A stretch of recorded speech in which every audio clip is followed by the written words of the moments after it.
This story took place many years ago when I was a kid. Back then, I used to go to the arcade all the time with my little brother. I would say I was about 12 and my brother was about 8. We lived about a 15-minute walk away from this arcade that had lots of fun games. There was Pac-Man, Frogger, Mortal Kombat, all the classics. My favorite was to play this one racing game that they had, and my brother usually played the fighting ones. One day, we went after school for a while, like we often did. It was fairly crowded there, and I remember the place would always be pretty dark inside, with bright colors coming from all the games. I was playing my game, and then I remember looking over to my brother and seeing a man approaching him.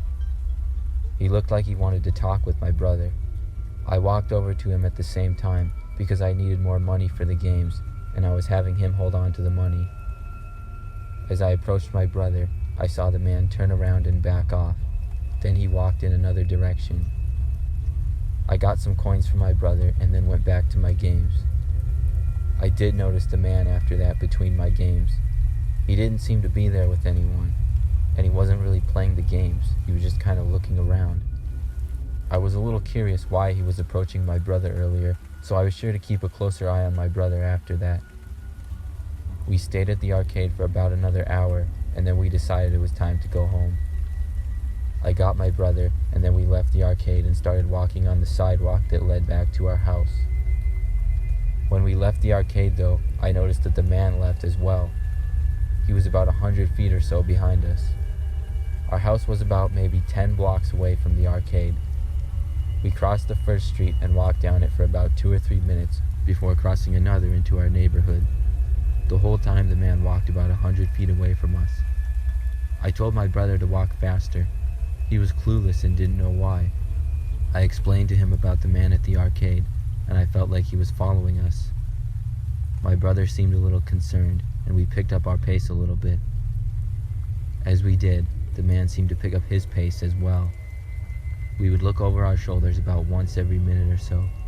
The man would always be looking in another direction as if to be inconspicuous. It was starting to really creep me out how the man was following us no matter where we turned. We kept walking at a brisk speed until we could see our house in the distance. Then my brother and I started sprinting until we reached our front door. I unlocked it and we went inside. I felt much safer now that we were in the house. I was hoping that my parents would be back from work, but I saw that their cars were still not in the driveway, so they weren't home yet. Immediately, my brother and I looked out the window to see if we could see the man. We didn't see him, so we felt like we didn't have to worry about him anymore. I turned on the TV and we started watching it. About 10 minutes later, I heard footsteps coming up to the front door, and then I heard a doorknob turn. I assumed it was my mom or dad, so I walked over to the door to let them in. But when I passed the front window, I saw there was still no cars in the driveway. Immediately, I got a bad feeling and turned around. I ran back to the living room and told my brother. Just then, we both heard a knock on the living room window behind us and looked. It was the man from the arcade, and he was standing there at the window waving to us. He had a really creepy-looking smile on his face. All we could do was run. We ran to my bedroom and shut the door. I don't know why I didn't think to call the police, but the thought just never crossed my mind. My brother and I both hid under my bed and waited for what felt like forever.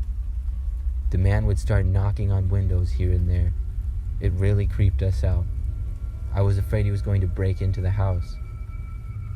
Finally, I heard a car noise coming from outside, and shortly after that, the front door opened. It was my dad who had returned home from work. As soon as I heard his voice, my brother and I ran out from under the bed to my father and told him everything. He ended up calling the police. We had to talk to officers about what happened. I'm not sure if the man was ever found, but we never saw him again.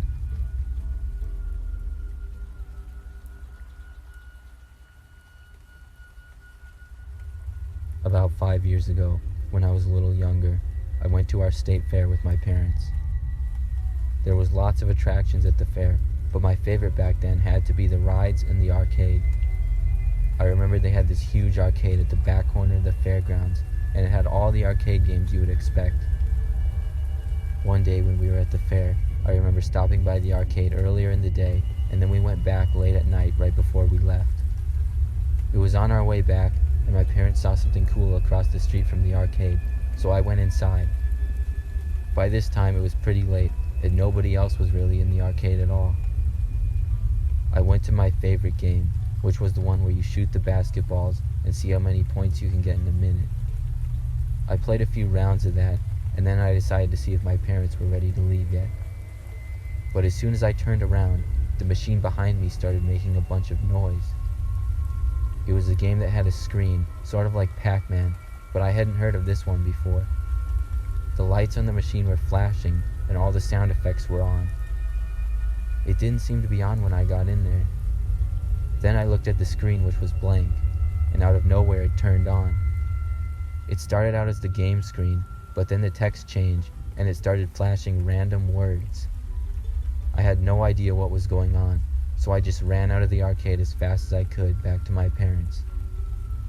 To this day, I'm not sure if it was just some sort of malfunction or a prank or what, but I know it scared me bad that day, and I still get scared thinking about it.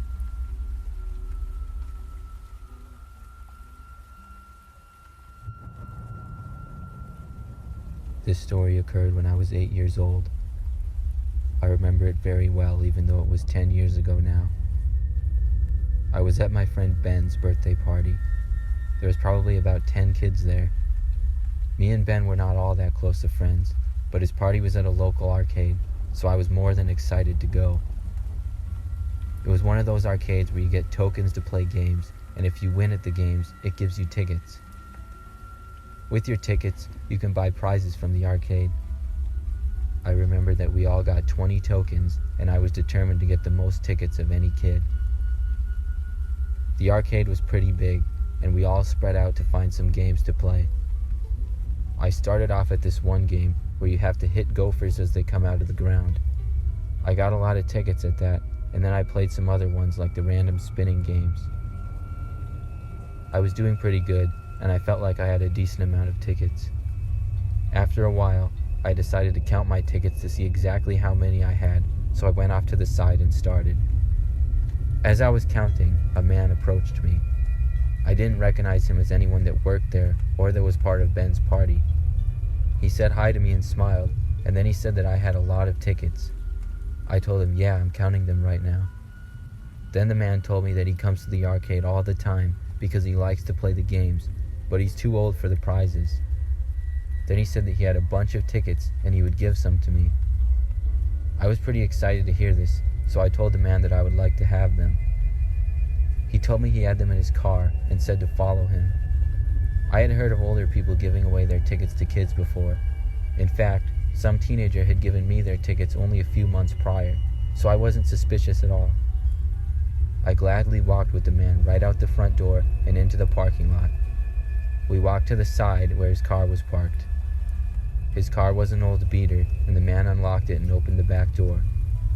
He told me to help myself, so I got in, and sure enough, there was a large stack of tickets.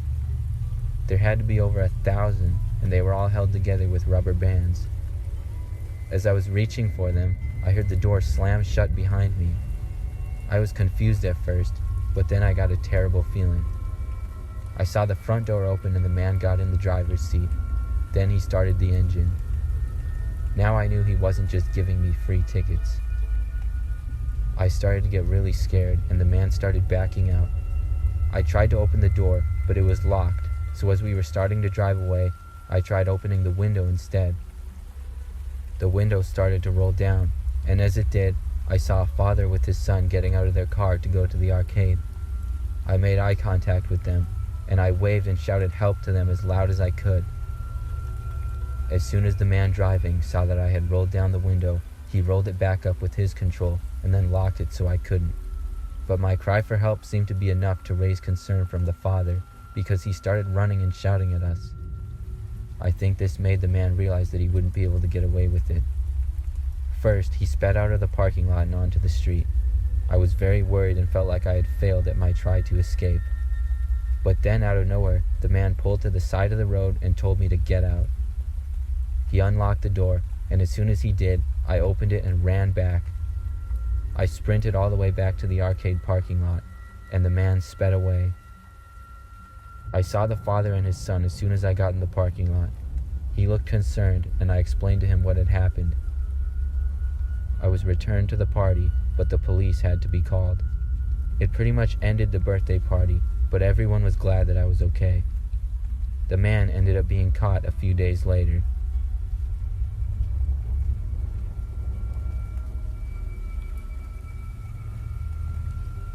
I work at an arcade. About 3 months ago, I was working a normal Saturday shift. That was usually 5 p.m. to midnight, which is when we closed. It usually would be pretty busy for most of the shift, until about 10 or 11 p.m. when things would get pretty quiet. This day was no different. I stayed pretty busy working the concessions for a while, then I changed to cleaning, where I was walking around sweeping and disinfecting machines that weren't in use. The arcade had a large area with games, and then had a small bowling alley, as well as a laser tag area in the back. Our laser tag was currently not in use because we were making some small changes to it. It was only going to be out for about a week because it was a very popular game with the customers. I went around sweeping and cleaning in areas that were less crowded. At about 9 p.m., I saw a man by the laser tag area. He was just looking around, and then he walked right into the doorway, which was supposed to be locked. I went over there to tell the man that he couldn't be back there. I walked into the room, which was pretty dark. I stood in the doorway and said that the laser tag was closed and he needed to leave, but there was no response. I walked farther in and looked around. He wasn't anywhere to be seen. I turned on all the lights that I could, but it was still pretty dark in there. Everywhere I went, I couldn't find the man. Eventually, after about 5 to 10 minutes of being in there, I figured he must have left and I went back out. I went back to work, and it actually went by pretty fast. Finally, 11 o'clock came around, and everything was pretty quiet. I only had an hour left, so I cleaned some more and then started to put things away. Many of my coworkers went home, and finally, midnight came.